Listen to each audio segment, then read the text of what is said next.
Man, you guys had him 4th and 17 there. Just take us through what you saw in that play and just what the call was from your perspective. There was a pressure. It's a 2-read coverage, so 2 goes out, then the corner comes up, and didn't play it very well. Didn't get pressure very well, and the guy made a good throw, good catch. Man, just the state of the team right now. Obviously, you don't want to get off to 0-2 start, but 2 games that you could have had. Where do you sort of go from here?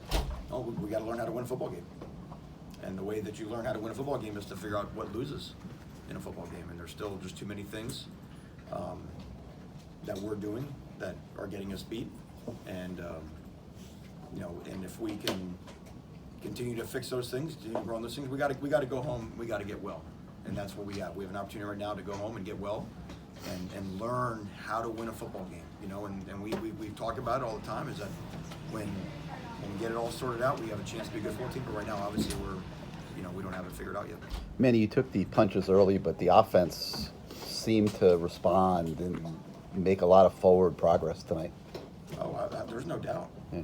There's no doubt. Even the last drive, giving us a chance to tie the game right there at the end. I mean, it's coming. The whole thing's coming. It's just right now we got to go through some growing pains, which is aggravating, and it's not okay. But there's the signs are there. It was kind of startling how they kind of jumped out 17-3, scored so easily on the defense. What was kind of going wrong early defensively for you guys? Well, our communication in the secondary, and we were just cutting guys completely free, just giving them free offense, which is just something we've prided ourselves on not doing.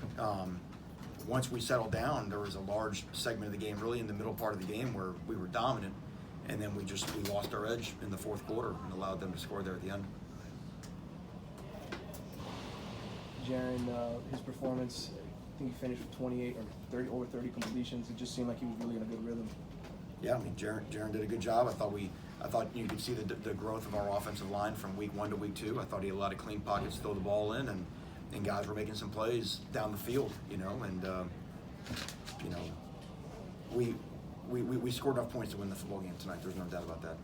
Were secondary miscues anything you had seen in practice, or did they just surface in the game? No, I think there's some youth, especially going into this environment and being on the road and coming off of a bye, and just that game sharpness, just being ready to play, from the jump from some of those guys. And then, like I said, once they settled down, they were okay, but the damage had been done. It seemed like the adjustment to put Ja'Kai in the starting lineup, I believe he was there the whole game, just the way that he played in particular. Yeah, Ja'Kai, and DJ went out to right tackle, and it just gave us a chance to function. I thought we ran the ball very well. I thought our backs ran hard. I thought we made a goal that we wanted to outrush them, and we had accomplished that really up until, I'm not sure how it finished, but we had established that for most of the game. Bubba, 3 misses in the first 2 weeks. Confidence issues. Well, that'll be there. The second one today was partially blocked, and we have to look and see if he's getting the ball up high enough on that kick. And then the last one, that's a very low percentage kick in college football, let alone NFL football. But that was a hand we were dealt with, a 4th down and 10 from that distance. What immediate adjustments do you think you guys have to make going into next week?